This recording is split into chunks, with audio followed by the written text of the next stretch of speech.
Holy fuck. That's my best fucking shot ever. There's two things I love: filmmaking and Clint Eastwood, and this movie has both. It definitely does. Let's get into it.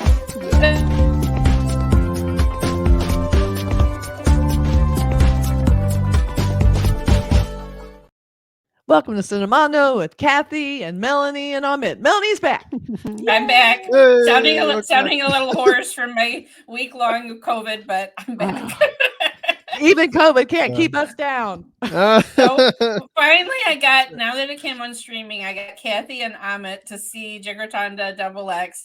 And I think when I first saw the movie in theaters, and I on our group chat was just going, like, you guys, this is epic. It's like, this is so amazing. I love it. And I think they were just kind of like, okay, Melanie, like, I know you get a little excited. And then last night the text started. Kathy, this is my top movie the whole year. Oh my I was God. like, something I've seen in 100 billion years. I know it was.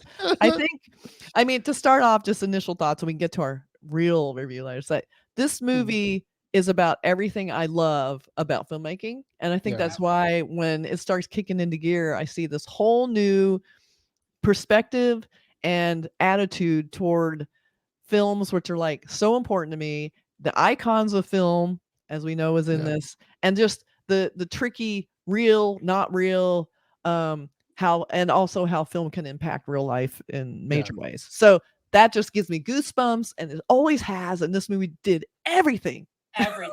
Everything. No, it really we should say Amit did not see the first film, but both Kathy and I have.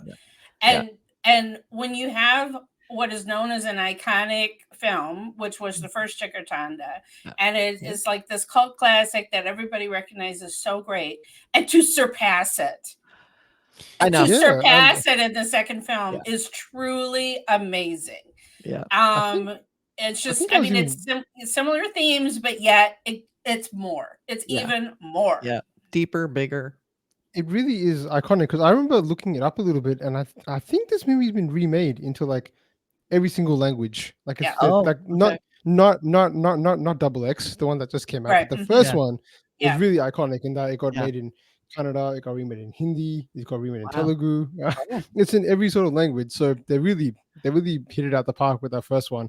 But I mean, the second one, just to sort of say my first impressions was like, it was just such a joy to watch this movie, because like you are just it's so emotional, and it really takes you by the heart. I mean, some of those scenes that they had, and sometimes it was just dialogue with just, especially with I think Nimisha's character, and talking with Suryah, talking about the power of film and camera. Anyone that's a cinephile, and obviously we all are doing this, or what we do, but it's definitely sort of made for sort of like us to see that power. And just at the end, oh my God, it's a real emotional journey. And I couldn't recommend it anymore. It's fantastic. It's great. it has the same comedy elements that the first film did, where we have this mix of comedy and danger, because it's the same theme of a unknown filmmaker making a film, a biopic about a gangster, except this time the gangster is amazing on film. That's so good. But so it had those same themes, and I'm like, okay. And then we get to the last half hour or so, and I'm just completely blown away with the first film had this massive twist, and it was so enjoyable. But this film, I was not expecting to like be crying. Like, like when you saw the trailer, you're like, okay, it's gonna be that same vibe. It's gonna be so fun. Yes. And then I'm like, what is I was so blown away by, and like you said, it's showing the power of cinema. I haven't rewatched the entire film from front to back, but rewatching part of it recently, I also saw like what you're saying about the love of cinema, because you're seeing S.J. Suryah in this. This is going to be spoilerful, but he is someone who's trying to go undercover. He's never directed a film, right? But you're watching him fall in love with the process of making films, right? Like literally, you just see these stars in his eyes about the process, about I'm capturing this moment on film. I'm doing this amazing. Like you're falling in love with filmmaking while you're watching him fall in love with it. and then for the end, for him to almost be showing it like a documentary that then impacts people in amazing ways, like mind blown. I love to. I love where he's like, okay, it's lights, camera, action, cut. I know how to make movies now. Right? Walking down and go, camera, action, cut, lights, camera, action, cut. Like he just everything's good. I loved that, and they had that in the trailer too, where he's like lights. He does a little twist, camera. Yes, it's so great. You're like, yeah, that is pretty much all this. And the part where he pulls out the harmonica as his, like that's his instrument of anger. Like, okay. So there's a few things. One is it's set in the 70s. Sign me up. I love anything set in the 70s. The clothes, so good. I mean, S.J. Suryah is somehow made for those period looks. He looks so good. He should just be wearing that all the time. And also S.J. Suryah. Holy shit. I mean, just if I could just take that point, but one point on him that I really liked about this, because we've been seeing him do a lot of crazy over the top roles as of late. It feels like, and I was like, okay, is this going to be another? Yeah. Didn't want to say that one, but yeah, Mark Anthony, for example. But that's probably the most recent one. But he's done. Like that's sort of his type. He's always an over-the-top crazy character. So I was like, okay, is this going to be another S.A. Suryah over-the-top crazy character in this? It actually wasn't. It was the most contained I've seen him, and I really appreciated him stepping outside of that box he sort of put himself in and being like, no, I'm not going to be the crazy one this time. Like, I'm not going to play the gangster, for instance, because he could have played the gangster. He could have played Caesar instead, right? And it would have been like, yep, he can do that role as well because he's so over the top. He could have played Tom Chako's role, you know, and been crazy as well. But he's like, no, I'm going to be the ground in this movie, and I'm going to be the most normal person at times. So his performance to me was so special in this one, and I think it's just elevated his status as a lead because he's gone from a character actor to an actual lead now. He can actually lead movies. So fantastic for him as well. And I want to say Raghava Lawrence, who plays Caesar, I think was new to me. I think maybe I have seen him in supporting roles in other films, but he didn't make such an impact that I really remembered him and looked up his name or anything. Right. He has a background as a choreographer. And so the dance sequences in this film are jaw-dropping, incredible. But he has such presence on screen. Oh my God. Like you need somebody to go opposite S.J. Suryah that can really oh my gosh. And then it's not just that he has the bravado for all the gangster type scenes, which he just has this flair for all of those. Like, is the camera on? Here I go, you know. But the emotional impact of the last half hour with him talking directly into the camera. Are you kidding me? What?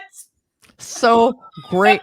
And also I love to, and this is just like some of my personal observations and connections is my parents used to take me to the theater. They loved these old movies. So they would take me to these marathons of Clint Eastwood spaghetti westerns, and we would watch them all in a row. And we would fall asleep and wake up to see Clint Eastwood, fall asleep, wake up to see Clint Eastwood. And I've always loved the poncho, the hat, the man with no name, all of those. They are like the icon of my childhood. So I saw these in here and I could feel the filmmaker had the same feeling. Like Clint Eastwood is my icon. You could see the love, you could see the scene. I love how he's in the scene and he's kind of cropped, but you know exactly who he is, like just everything.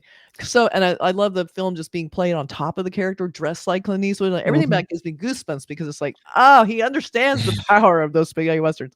Love that. Then on top of that, we had the 70s. Then we had the elephant stuff, which was super. Now, the fact I love this movie so much, yet there was some extreme animal violence, that says a lot. So I have a huge connection to elephants too. Like I went to Nairobi and went to the Sheldrick Trust orphanage where they rescue elephants and got to interact with some baby elephants. They asked you to blow into the elephant's trunk and they say he'll always remember you forever. He will now remember you, this elephant.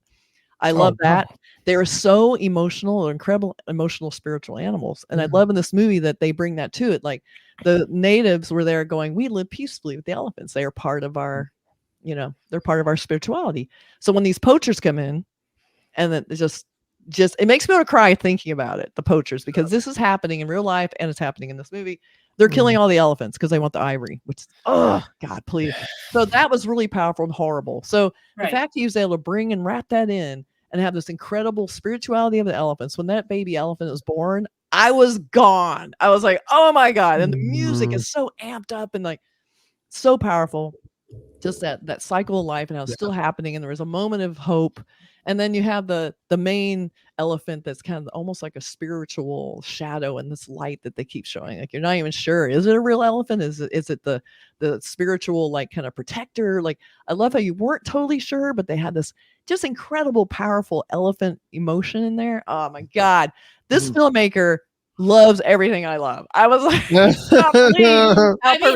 it's like it's everything in one movie, my right? God. Like you could have had a great movie with just one of these elements, but it's a movie that is all of these elements. All of them. So many. And so you're going on this roller coaster ride, but he managed to overlay and entwine a lot of these complex ideas, like the idea that S.J. Serious character faints at the sight of blood. And then they kind of bring that into it. And then his evolution from that, like, I'll never be able to do a movie doing this kind of stuff, but he manages to because it matters. The evolution of the gangster who you thought in the first movie, you get a gangster and he's the gangster and it's a great twist. But he's still that gangster. He doesn't change that much except he kind of more funny, basically. So you're kind of expecting the same, but this guy totally elevates and goes way beyond that. I was seeing that movie after this really makes you appreciate this filmmaker because my God, I cannot believe how he's managed to do 2 films that were powerful in their own way and still really encompasses that full love of cinema in general. Like, I mean, I will say the beginning of the film was kind of confusing. It was. And that we're introduced to all these characters that then don't have a major part of the film for quite a bit of time. There's a big payoff with them at the end. I mean, one example is Shine Tom Chaco, where he's this film star. It was kind of, I mean, you probably had the same reaction, like his dubbed Tamil voice so deep, it was like yes. Yep. That it didn't sound like him. I almost wonder if that was some sort of in joke about dubbing. Like, knowing this filmmaker, probably. I mean, because obviously, I think they were hearkening to certain films and certain stars of the 70s that would be familiar to a Tamil-speaking audience that was like over my head. But there was all this, politics, and then we have Shine Tom Chaco's brother, who's the most evil. Like, oh my God! Like, pick your villain in this one. Like, wow, so evil, so evil. Oh my God. Looked super freaky. Was really But I'm always all for movies that make poachers the bad guys, and you get to see poachers get killed. I love seeing poachers get killed in movies. I know, but I was just like, you have enough time until I finish this joint. Like, I know all the little details, like the people are like, don't smoke in the forest. Yeah, it's not a cigarette. It's a pot. It's dry. It's fine. I'll be fine. I love it all. But that ending was genuinely shocking. Like, because in your mind, because a movie like this, you're like, okay, here are the tropes. We're going to have the filmmaker go in. They're all going to evolve. They've decided they're going beyond filmmaking. They're going to help people in real life. They're going to make the big stand. It's all going to work out. Holy shit, did that not happen? I was like, is this real? Like, I was like, this better be part of the movie. No, it was. Yeah, and just to let you know, Amit, there is a twist with what the film, and I'm not going to spoil it for you, but in the original film, there is a twist of what the film that's actually shown to audiences. So who have seen the first one are prepared. Okay, it's going to be something that's not what we've been seeing filmed this whole time, right?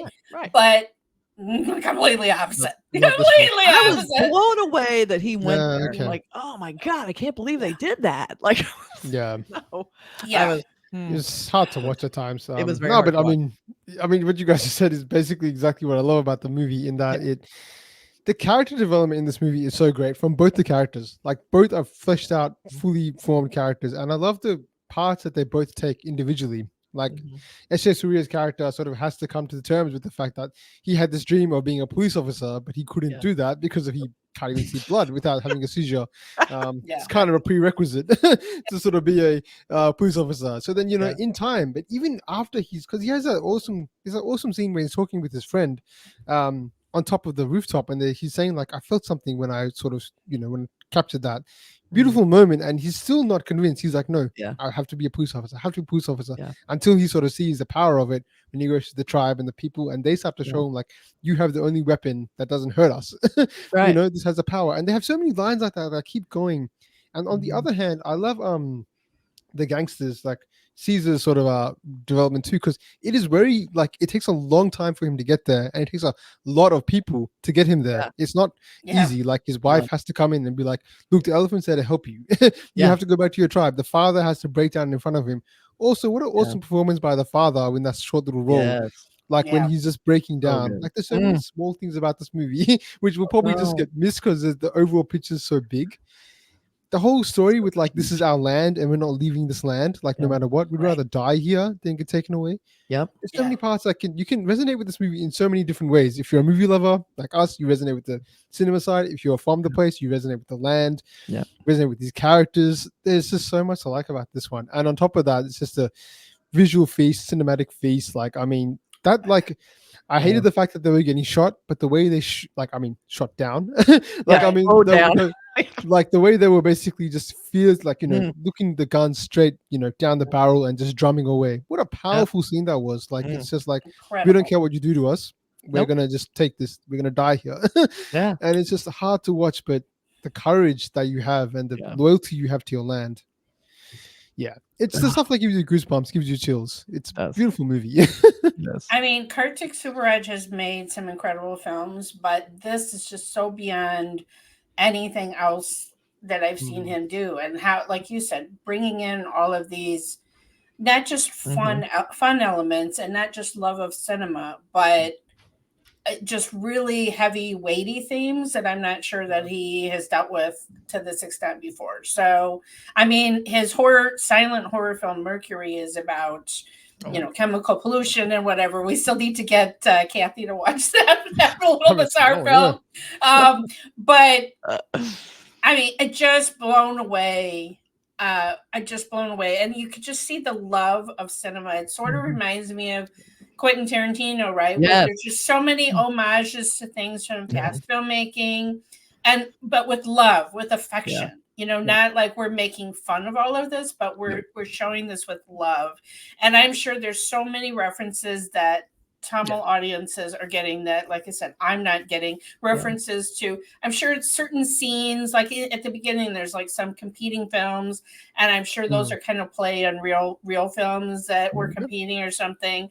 And you know, of course, the how the film stars have to go into politics and all of that kind of stuff. That's a thing we see over and over and over again. Yeah. But oh my gosh, I just and the Clint Eastwood thing, I bring that up. I didn't see that coming. Like, I don't know. I mean, just because it was set in the 70s and whatever, and maybe we saw the posters, but it didn't click in my head until they're actually showing a shootout in a theater. That first of all, that the gangster owns a theater just so he can play his favorite Clint Eastwood movies. Clint Eastwood movies. Like, what?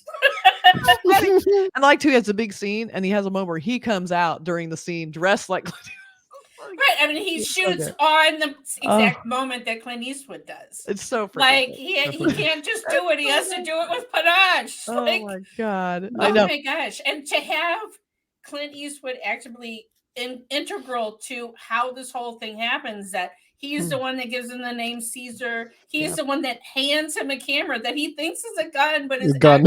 I love that as a camera, like, which in a way is a weapon, like, and it exactly a weapon, which I love. That. I mean, I just was not. I was like, okay, yeah, there's just going to be this little reference, but no, like. No. And I like when he wants to feel heroic. That recurring theme of him dressing like Clint Eastwood is an ongoing thing. Like even like when he goes out to where the villagers are, he still comes out in his Clint Eastwood outfit and does all these great, you know, this fighting and like it's sort of like his way to get in the zone. Well, it's like a superhero. Yeah, it's like Superman. Yeah. Yeah, and the thing I love about the Clint Eastwood thing is, and I think something that we can resonate with is how language, movies sort of go beyond language. Yes, right. Like Clint Eastwood obviously makes Hollywood films. It's not to people in Tamil Nadu can't really understand that at that time. I would assume as well as what they can now, or you know, what you would assume they can in their own language. But yet it still sort of leaves an impact on them. The same way these movies leave an impact on us, where we view movies from outside and be like, whoa, this is really impacting us. And we're seeing something amazing like Jigarthanda DoubleX. in the same kind of way. So language is, the language of film is universal, which is just another great tie-in. There's so many small things about this movie you can just pick and be like, I love that about it. I love that about it. I love that about it. The director's done a really great job of just creating this really just comprehensive, art piece. I put it like that. It's impressive. You think about the pressure when you're doing a sequel. I guess in a way we could call this a prequel. I mean, do we give it? This is spoiler-filled discussion. If you stay through the credits, which I'm not sure if you're watching it on streaming, you would know to do, or if they showed it in the same way. Right. But the baby. The post credits? Oh, no, I didn't see this. Yeah. So there's the baby. The baby that is born is the gangster of the first movie. Yeah, that's our link. Oh, really? That is the connection to the universe. Which I love that. And it's like in a way he's kind of born of film. Yeah. Okay. And I like too that the filmmaker, he could have in doing this film, he decided I'm going to go back to the 70s and it's going to be about Clint Eastwood. And Clint Eastwood is so iconic that these specifically spaghetti western phase he went through are the icons of Clint Eastwood he decided to use. He could have gone Dirty Harry. He could have gone. I mean, Clint Eastwood has reinvented himself in a million iconic roles, but I love that he went with the Western because that is what I love about Clint Eastwood. That is his most iconic. And I love that he was able to bring Clint Eastwood to where he's always been worldwide is that iconic character. I mean, they made a video game and used the basic look, Red Dead, Red Dead. Red Dead. I love this game. I can't say the name, but he's also dressed like Clint Eastwood. So it's like you can't escape. And I love that this had an impact in India too. Like it's Clint Eastwood and a Western. Amazing. It's amazing. And I love that power of film that reached everyone, no matter what language, no matter what culture. Well, I mean, let's talk about power of film. When the film that is shown at the end is actually the documentary showing the death of these tribal villagers. The way you're seeing the audience react, like you literally are seeing this is the power of that cinema can have of showing the truth to people. Oh, it's just not what I'm expecting from what I think is going to be this light gangster whatever movie. I'm like, what? I was just crying. I was so emotional in those last scenes, both seeing the massacre happen and then seeing the impact that it had. Oh my God. I just was blown away. And I like the guy who stood up and goes, "Why are you showing us this?" Like it was like, why? And it's like, because it's real, because it's happening. Because this is what it is about, It's like, and I think it was interesting too how this filmmaker also, I love that he loves Hollywood. It makes me feel good. In the first movie, it was The Godfather and Titanic. Titanic had a great scene in the first movie. Probably the best thing I've ever seen. Wow. So they have a Titanic tie-in that's hilarious. You have a I've got to see this. I can't even tell you. Like I forgot about that. Wow. So I love that his movies are full of Hollywood icons, which makes me, and they even kind of hint, they talk a little bit about, like, I think The Godfather. Or, they do. Yeah, they do. But it was about you can't refuse. It was Clint Eastwood all the way. Yeah. So I love that has in a way kind of broadened the scope of the movies, because now we have a relatability we wouldn't have if he was just referencing like iconic Indian actors or iconic scenes from movies that he picked movies everybody has seen, which I love that, and you could tell he loves them too. Well, how about just the image of, and I think this is something that maybe is more unique to Indian cinema, that when the gangster puts out that he wants to find a film director, that there is a line down the block, and nobody has a script. It's the way that they tell the story to the star that they want, right? That is more of an Indian way of making film. The pitch. The pitch, right? The pitch of this is what your story would be and whatever. And the way S.J. Suryah works that room, like goes from terrified to sitting in the throne. And commands that room like it is such an epic scene. And there's just one great scene in this movie, but just the great entrances too. I was noticing like S.J. Suryah comes out on that scooter, but it's in like this out of a cloud of smoke on the street. And just the way that we first see Caesar, how he's introduced as this gangster upon gangsters, right? Like with his throne. Are you kidding me? Like And it's that same thing of like everything in his film is framed around other things from films, like those entry scenes, the throne scenes, like, and that's, you know, that was Quentin Tarantino's whole thing, is that he was so obsessed with films, he almost didn't have any personal experience to bring to it. He brought all tributes to films. All of his movies are basically tributes to other films. Yeah. So in a way, this is taking that. His movie went a lot deeper. Not that I'm dissing Quentin Tarantino, who I love, but this movie took a Quentin Tarantino idea of taking familiar scenes and tropes that we know from movies and incorporating them in a film about a film about a film within a film trick, and then making it deeper and emotional and real that Quentin Tarantino doesn't come close to. Tell me about it. Like the emotional depth. Again, like I come back to this is what Indian cinema gives me. Yeah. That almost no Western cinema does. Like I had, and in the tonal shift too, right? Because I had everything all in one movie. I had all the good times. I had the fun gangster fights and moments. And then I had an emotional wallop at the end that I was not prepared for. I went through the whole roller coaster of emotions in this one movie. Yep. And I don't cry at movies. I do not cry at movies. And this movie made me cry. I'm like kind of going, oh no, am I going to cry? And then I couldn't resist the baby elephant. The baby elephant happened. I was done for. And then it just got more and more emotional. Then the scenes got more and more intense. And I was like, holy shit. I mean, again, like the more you talk about it, the more layers that you have, right? Because the whole baby elephant is like I think what they're trying to do with that was because Suryah is in that dilemma: is do I kill this Caesar or not, right? To get away with so I can live, and then he has opportunity to walk away and be fine, but he chooses not to. I don't know. I think what I put together was him seeing the elephant give birth. You know, put him in a situation where he had to think of his wife potentially having to give birth without a father and how tough that would be. It's amazing with that. But one other point I want to mention about the whole documentary thing, because I was watching it and I was like, okay, is this the power of cinema or is this the power of recording?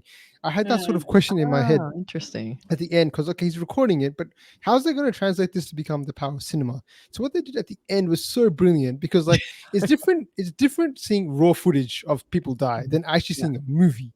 If you know why we're so excited about this movie is because it took us on a journey, as you were saying, Melanie, the emotional journey you go through with these characters, the experiences you go through with this, this character Caesar, they take you through that whole journey. So people in the cinema have no other option but just to be shocked because they're seeing what's happening in front of them rather than just one shot of, policemen killing a tribe. Like that doesn't have the same impact that a movie does. So I just thought they tied that together so beautifully because I was like, how are they going to make this the power of cinema, not just the power of this one scene? And they did it. And I was like, wow, I understand the power of cinema. All of a sudden, like, what? Yeah. Like you're like, I'm in this situation. I'm watching this movie with you guys in the cinema, and I'm feeling the pain you're having, even though I'm from a foreign place. There's such a strong connection between that because you're seeing the injustice and the cruelty happening, and it's just like beautifully done, beautifully directed, beautifully. It's hard to get all these pieces to come together and fit perfectly. And he's done that so well. This movie is, we're raving, but I was so shocked by how great. I knew it was going to be good because I loved the first one. I thought this will be good, but I had that kind of it'll be good. I didn't expect it to be astoundingly great. And I know I'm like gushing, but my God, I mean, it was just such a huge surprise, even going in, feeling like we knew what to expect, and then we didn't. Yeah, I know that's the thing for a filmmaker who have set, like you say, has set up expectations with us that we think that we know what we're going to get from him. And we know a level of quality that we're going to get from him. And for him to still surprise us, still astound us, still take us places we weren't expecting to go. That is really great filmmaking. And it's exciting to see. I don't remember how many years it's been since the first film came out. I mean, Pizza was his first movie. That's at least a decade ago, right? Another huge surprise. Honestly, I saw that and went, this is amazing. Like, I was like, here's some little cheesy horror movie, whatever. I was like, holy shit, what? Like, he brings a little extra, Yeah. I mean, so it is not just... It's not just his mastery of the camera and taking us through these emotional beats, but it's also really great script writing. I mean, obviously, he worked on this script and perfected it. Like it is, no notes. Like I mean, where does this guy go next? Like, right? Like I'm just so excited. The third one, right? That's a sequel. There's a sequel to this one, apparently. There's gonna be a 3. But besides that, I think that's what the end showed, right? they showed 3 X's. So I'm assuming that's you're be right. It was 3 X's. Okay, but beyond that, I'm just saying, yeah. This is still a young filmmaker. This is a young filmmaker. Just think Very about young. all the great films we have to come from him. I'm so excited, and I mean, he did have a chance to work with one of his heroes, work with Rajnikanth, but like, oh my god, you know, like I could just only imagine what's going to come next. Like, it's so exciting. My only note. Okay. The film that is basically perfection is I wish we had seen the poacher actually get killed. We had, I'm assuming he's getting killed because that elephant's not going to take the elephant. I wanted to see the elephants stomp him because he needed to be killed by the elephants. No one else should have killed him. It was like when they had arrested him, I'm like, well, this is kind of a bummer. They arrested him. Now he's in. And then when they let him go, I'm like, okay. But then I'm like, oh no, they're shooting more elephants. Do I really have to see this again? And then when they have the big confrontation with the big spiritual elephant, the god of elephants or whatever, they kind of cut. And while I thought that was an elegant way to do it, and it was probably, you know, classier, I just really wanted to see those elephants stomp him into just death. That's what I wanted to see. But I know the elephants win in the end. It's a good point because they showed us like they weren't afraid to show us like death of humans and elephants. Like they showed us innocent tribal people get gunned down, and they showed elephants basically by the water, which was very disturbing to see some of those things. But for the poacher, they decided not to show that. I know, come on, man. And he was so scary looking. I mean, they just oh my god, he was all has teeth and everything. Oh. And so you're like, and all I can imagine is that was the true, like the spiritual good and evil, like kind of icons in the film. And so it was like, yeah, he's going to get killed now, but this is just an ongoing battle and it really never ends. And I thought maybe that's sort of the point too. It's like, yeah, sure, maybe, but there's still going to be more poachers. There's still going to be more of this. So it's like, yeah, we killed this one. We got rid of this one, but what about the other 100 that are lined up for the rest of time? It's like, oh, I think that's what the end was trying to tell. Like the film at the end was, I had a last scene where it's after the shoot, he tells them, you know, this will not change unless you stand up. And then you have the people going out and rioting. And I'm guessing that's the message to the people. Like, if you want things to change, you have to take the action because this is happening out there. So I'm hoping that's it was really no, it wasn't. No, it really wasn't. Yeah. Like we don't make it sound like this is an issues movie. It is, but it's also just a great cinematic experience. I mean, it's completely entertaining as well.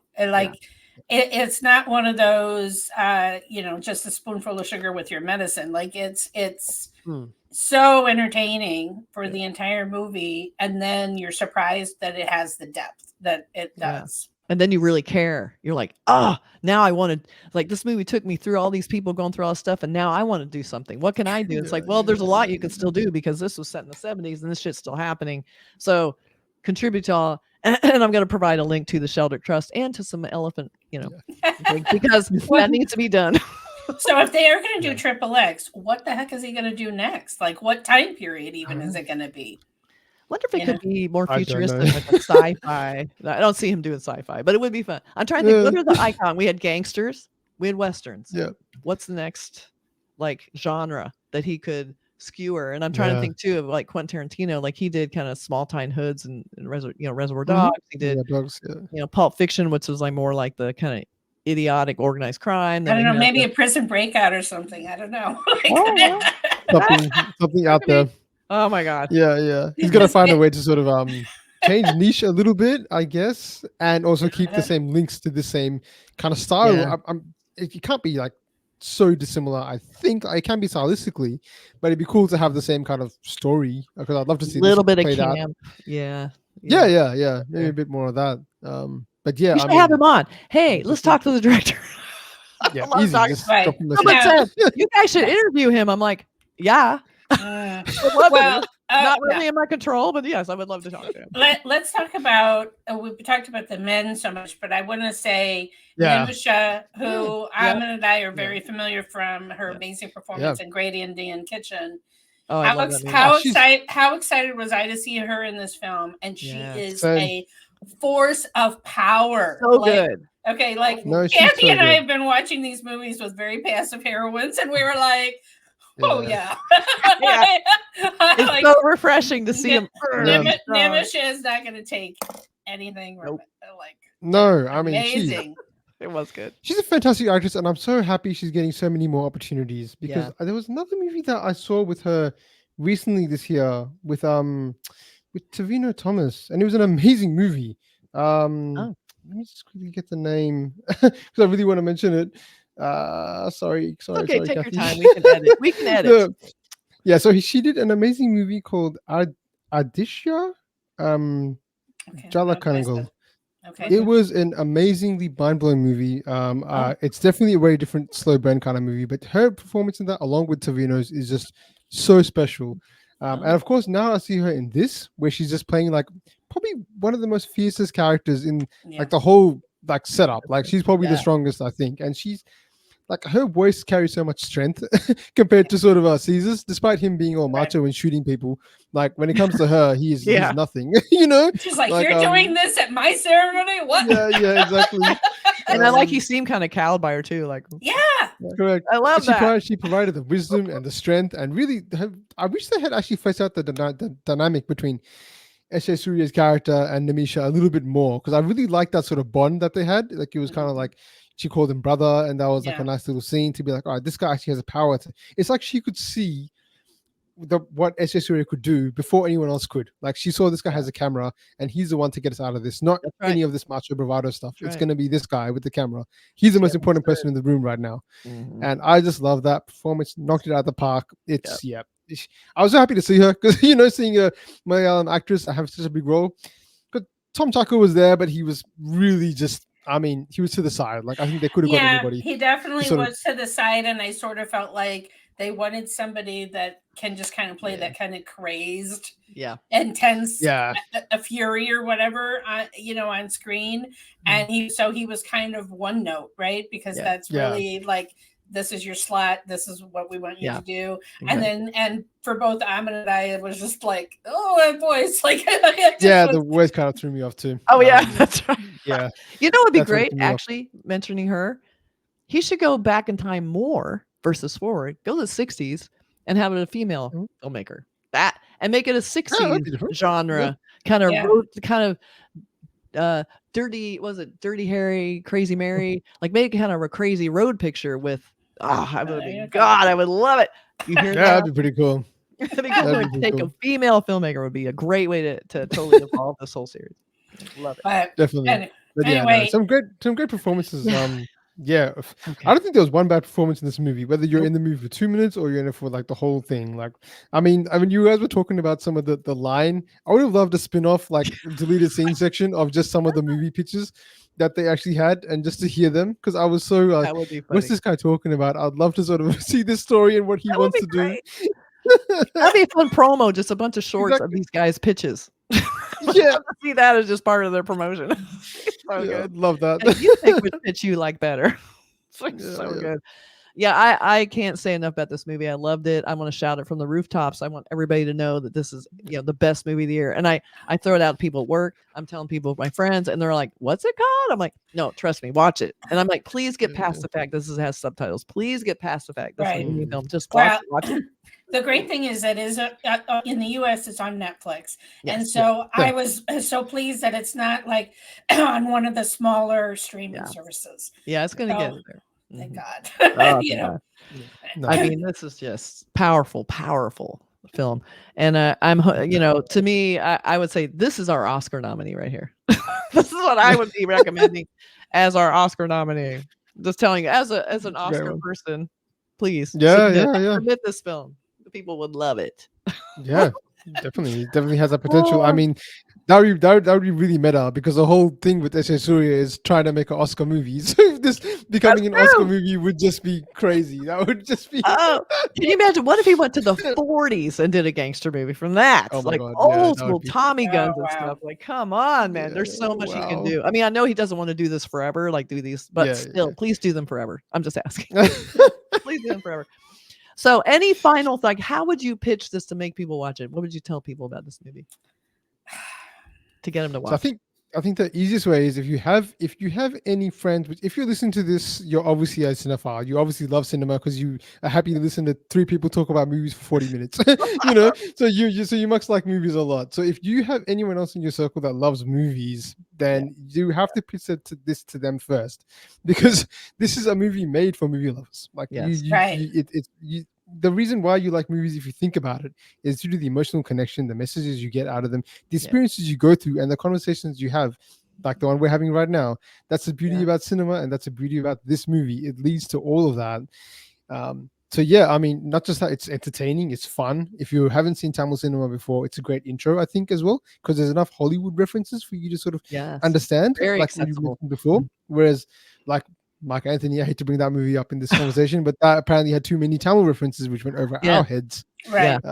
True. But this movie does it on the other way. It actually says, hey, there's Hollywood stuff here, like quoting The Godfather and obviously Clint Eastwood. So it's a very easy entry, to Tamil cinema. I would just say, get through the runtime, because it's a 3-hour movie, which is a long one, but I would say it's worth it. Like, now that it's on streaming, people could take a break at the interval and come back and see the rest of it the next day, right? I mean, and you'll want to. There's no way you're leaving that interval not going back to this movie. You're just not going to do it.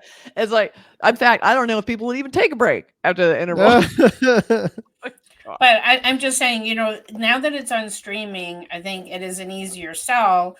It's hard to get people into the theater to see these super long films, right? But once you say, well, how many, episodes of whatever have you sat down and binged in a row? Exactly. Like, right? I mean, when you can press pause and go to the bathroom and get your popcorn, like, what's holding you back? So, I would say this is a film that Quentin Tarantino wish he'd made. It has the Quentin Tarantino flair. It has the cool retro vibe. It has that love of filmmaking. It has emotional connection. It has animal rights. It has people's rights. It literally has everything, and not in a bummer way, in a very fun, entertaining, super flashy, just cinematically beautiful way. Great filmmaking. I mean, you like movies, you need to see this movie, period. Just watch it. Definitely. That's what I said. Okay. It's funny, he does get compared to Quentin Tarantino quite a bit. Just reading on his Wikipedia, the filmmaking style looks like Vivek MV of Deccan Herald notes that Karthik's directional films usually have plot twist, needle dropping of songs composed by Ilayaraja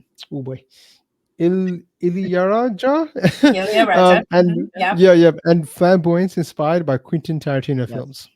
And so there definitely is a bit of there's a bit of crossover between these two, and you can definitely see it. But the emotional impact he has is something that I think I find lacks in Tarantino movies a lot of times, and this one doesn't lack it. It like double triples down on it. It like punches you in the face with it. It's double X. It's double X. Yeah, double X. Yeah, it's double X. They till triple X. They're gonna just kill all of you. I know, seriously. But yeah, definitely highly recommend this movie, as you can tell. But if you got to the end of this review, you did not hear us saying too many negative things about this film, if any. I mean, I really can't. I can't think of anything. The only thing I could say is maybe it's a little bit confusing because how we enter into the story at the beginning. Like, we don't enter right away with S.J. Suryah. We don't enter right away with Caesar. Like, it takes a little bit of time for them to get their big entry. I'm not sure what you're watching. Right. Yeah. And it's so that cop that's beating those people, it's so violent at the beginning. Like, you're like, how dark is this movie going to be? Like, it doesn't have the fun tone right from the get-go, so which most of the first half does have kind of a much more fun tone. So stick with it. Stick with it. It all matters. Don't worry, you're not. Yeah, I mean, everything comes back and has meaning, and you're like, everything is connected, but you have to get there. Yeah, I'm definitely watching this again, just to knowing what's happening, knowing when I need to close my eyes, but I don't need to see a certain thing. I'll enjoy this movie. Besides being traumatized by half the scene. All right, let us know what you guys think of this film. I'm sure y'all are gonna love it because you have good taste out there. And be sure to subscribe, like, and comment to Per Daisy Reviews, D54 with Amit, Cinemondo with Kathy. Be sure and tell us what you think of this movie. We're dying to know. What did we miss anything? Did we miss? Love to know. Yeah. All right. Bye. Thanks so much.